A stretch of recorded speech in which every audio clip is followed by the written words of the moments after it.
dakop sa nga nag-anunsyar nga pagadakpo na ining mga wala prangkisa nga mga tradisyonal nga mga jeepney nga nagabiyahe kay tungod sa request kuno sang kooperatiba nga nag-operate sang modernized jeep kay nalugi sila kuno kay wa isang pasahero kay nagyapon gabiyahe mga tradisyonal, sir. Marites. Marites certified Marisol. 100%, sir. Nag-action kami dar ay may gipagawa nga statement ang among sekretary mo nga full swing ang modernization October 22 balamon di ko masyala bumudan. Wala siya pa yan nga upod sa iya pronouncement ni secretary committee about this nga ang budget nakaltasal lungod sa pandemic nakaltasal bala sa modernization pero full swing gyapon na ang modernization damo ni components ang modernization modern siya lang natin pag-modernize ang mga salakyan. Ang franchising na proseso i-digitize pa lang na, no? Ang amon inspection i-digitize man, computerize mga PMBIs. So, ang 2017 pa ni Milang yung magsala bumbudan, no? Dali kaya mo na nag-pandemic lang, napiktuan ang kanan. Pero may mga kwan pa, sir, no? May mga jeep pa man nga nagabiyahe nga wala pa ma-expire ang ilang franchise, no? May arap pa valid 2024, 2023. Pero ay sila nagpupod sa modernization by way of pupulod sa ining bumudan, ining disaster sang LGU kahapon sa ilang kamo, pupod kamo sa kwan. Ini tumula nagalatento, ang tradisyon to sang LGU is sunod kita sa programa sa gobyerno. Sa mapatunga, mabulig kami sa masarangan namon pero wala sila nimo kay national man nga policy kag department order man nimo, no? Ang inyo sang LGU nga buligan kamo nga i-absorb kamo, convention kamo na amon ang operator sang modernize agud makaupod kamo sa ila, no? Pero sa paggamatuod bumbudan natabo na may ara na yung mga operators nga mga individual. No, why po siya pa yan sang meeting kapon to be antes pa man no? May mga individual operators na ay nakaabot sa consolidation. Pero later nagpa-member sila sa mga cooperative. Pag nag-apply sila PE, tagaan na sila PE, may damo na ang mga operators. Kung na kondisyon nga may period sila nga daw, I think hindi ko sila 1 year bala mo or until March 31, 2023. Dapat kung natagaan sila PA, nibilang mga individual operators, traditional sa ila jeep, nagupod sa mga cooperative, gitagaan PA, pero ang condition nga, pag-abot sa tiyon, sila nyo gina ang inyo unit sang modernized na. Kung hindi, may direkto ang cooperative mangita sa ibang unit, idula nga sa membership sang cooperative. Natabo na actually ang ina-offer sang LGUs nila. Okay. So, o galing ay ning provisional authority kuan na siya ang iya siniya nga ang visa niya sini until March lang of 2023. That's correct. Kaduwa na nag-extend po bumudan. May pandemic man mo. Tiya mo gani. So bali halimbawa ako bisubong may ara ko nag-expire nga prangkisa, nag-expire na. Kung renewhon ko ng prangkisa, hindi na pwede. Basi pwede ba justify nga ma-renew pero until March lang o 2000 na hindi na siya ma-renew. Hindi na ma-renew as individual operator. Hindi na niya ma-renew. Hindi na napagtutunan ang LTFRB kay modernization na ganing nga franchising mo. So, ang imuon mo, pag aman ng kasong bumbudan, pa-member ka na cooperative. Amo nang punto ko gani nga kun sa limo blagina nga may pila ka mga individual nga nagpa-miyembro kag may tagan sila sang PA nga ilang traditional unit, traditional jeepney makabiyahe lang gyapon pero until March lang of 2023. Correct. Anticipation na i-renew mo as for hire. Ang ila CR kay individual operator sila. Isa may pay na sila. Kung hindi nila matransfer ang ngalan sang ila selection sa ngalan sang operator nga cooperative. Okay, ang operator per LPTRP o LTFRB record, hindi ang individual operator, kundi ang entity nga consolidated. So bali subali ang kooperatiba, kung halimbawa ang sa isa ka kooperatiba, may ara siya isa ka gatos ka unit, dungan na Oo. siya nga gin-applyan sa prangkisa. Oo, correct. Aha. So na, hindi mo na makumpleto ang units mo. Oo. Pumbadan. So, for example, ang isa po lang Bata Libertad. Aha. May Rutada, Sandig sa LPTRP, no? Pumbadan. May units na ginasahin kung pila kabilog, di ba? Hello, Pumbadan. Okay, okay. Karon ang naka-ticker, isa ka entity legal, cooperative or association man, gina-approve siya sa LTFRB.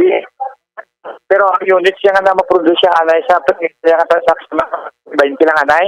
Aha. For example, siya ang franchise nga ipilak ang 100 units per LPPTRP sample. Pero kayo, sinta lang anay warm units mo ginatawag. So pwede kita kapainta anay sa mga modern, mga traditional. Aha. Mga jeepney. Kasi intra mo di, pero pamember ka mo anay sa Amon cooperative sa kondisyon nga i-modernize nila para mapilapan sa unit sa Sandig LPTRP. Tingnan na, kama niyang cooperative ba nga unit, mabakalang cooperative, hindi ka na member na yun. Sige, anyway, hulaton-naton ang mag-abot ang 15 days nga plaso na Yes. sila kay ang sakon nga pagkaintindi kagapon ya nagahinugyaw to sila kay nagmadilagon sila kuno. Pero daway nila maintindihan or naintindihan man nila, ginapilit nilang hindi pag-intindihon nga sa sulod sa nga ang 15 dias nga ginatag silang ligway nga pagbiyahe, hindi diya nga paghatag sila pabor nga makabiyahe lang tungod nga ginademand nila nga magbiyahe sila. Kundi ginatag iniya nga plaso ini nga ligwa nga duha ka semana para maproseso ang ilang pagpamember sa kooperatiba. Hindi sila magpamembro, tiulaton tani after 15 days una matabo sini. Correct lang. Tati, okay man, understandable mo ginugyaw sila kahit makapalagyo gawas sa 120 million multa nga within 2 weeks time mo. Tulad sa 2 semana balik. Pero, kaya gusto yung sasalig, standing sa LTO official, partida, nga di mo exempted sa ibang violation. No? Bala-bla, bumudar ko roon na ay kasi madakpan mo sa ibang violation, kaya ka mo pa-register, 12 mil Japon, impound Japon. Mas maghalong pag sila. Amugid. Sige sir, salamat gisimo nga oras kag may ngapon sa liwat. May hapon man.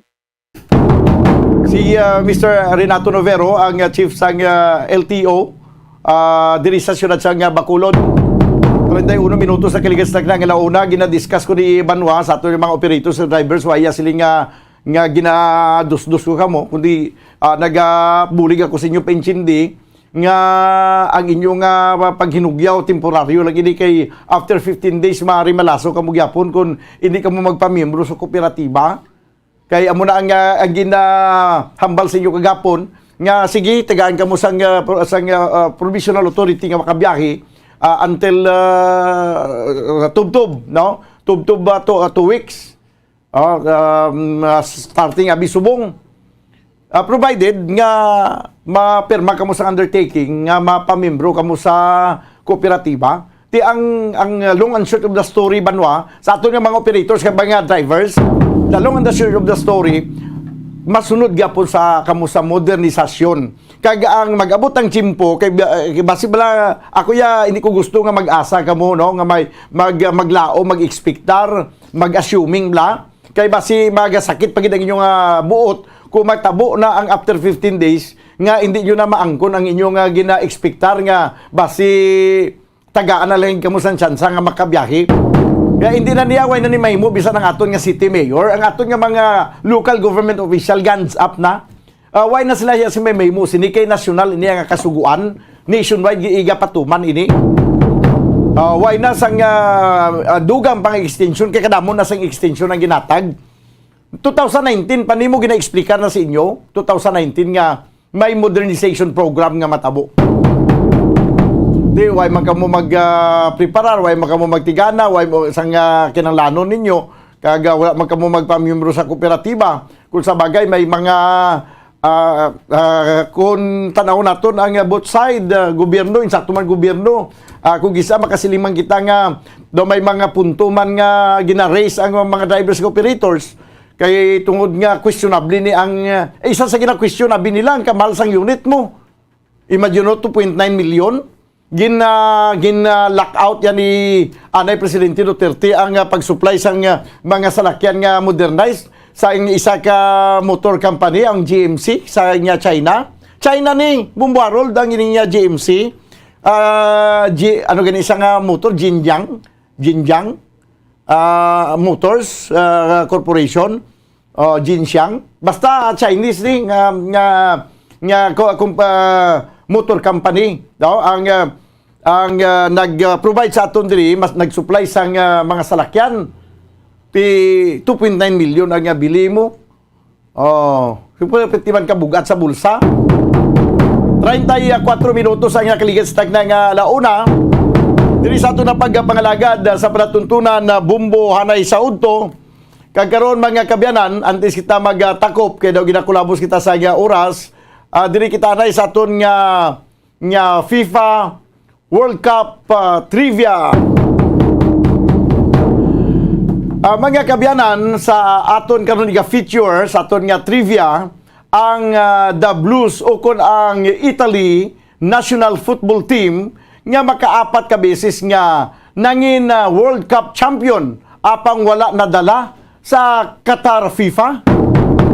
Na kay balubala ka mo nga may 8 karon ka mga kilala nga national football teams nga wala na qualify kag wala nadala sa prestiyuso nga FIFA World Cup nga hiwaton sa pungsod Qatar sini nga bulan sang Nobyembre.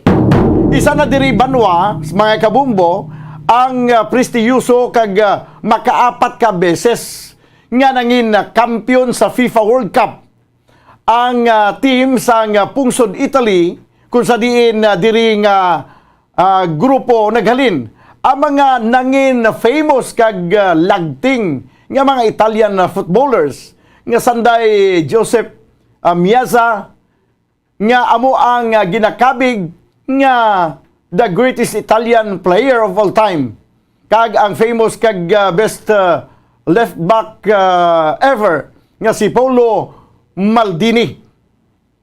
Kag kay balo kamo banwa sa aton nga mga kabumbo ang team Italy kag 7 pa ka mga national football teams ang nakasulod matuod sa World Cup 2022 apang na paltahan ini kag wala nakapatigayon nga ma-qualify para sa final sa FIFA World Cup 2022. Kag dugang pagid mga kabumbo nakaibalo bala kamo nga na miss sang Italy nga makaduwa sang o kung nga makakuha sang spot sa World Cup sini nga tuig pagkatapos nga ginlutos ini sang North Macedonia sa playoff semifinal sa nakaligad nga bulan sang Marso. Halos na shock gid ang tanan sa mga nagasunod sa performance sang Italy bangod sa ngalan nga yara na sila sa playoff kag ang ila nakuha nga kadalagan mga kabumbo sa Euro 2020 kag pila pa ka mga good results sa qualifying rounds ginpananaw antis pa man ang kadamaan nga hindi imposible banwa nga liwat naman sila nga makakuha sang kampyonato sini nga tuig amo nag ekspektasyon sa ila sini nga mga fans apang nakaibalo bala kamo banwa nga ikaduha na ini nga kay gayunan mga kabumbo ikaduha na ini nga kay gayunan nga ang Italy napaslawan sa nga maka angkon sang spot sa FIFA World Cup kag sa madumduman man wala man sila nagbadinalagon nga ma-qualify sa FIFA World Cup 2018. Grabe nga mga kapaslawan nila, no? Sa naibaluan sa naibaluan sa aton nga mga tagpalamati ang sa karon ang Italy no ginapangunahan sang ilang captain nga si Leonardo Bumuchi kag ginapamunuan sa ila head coach nga si Roberto Mancini.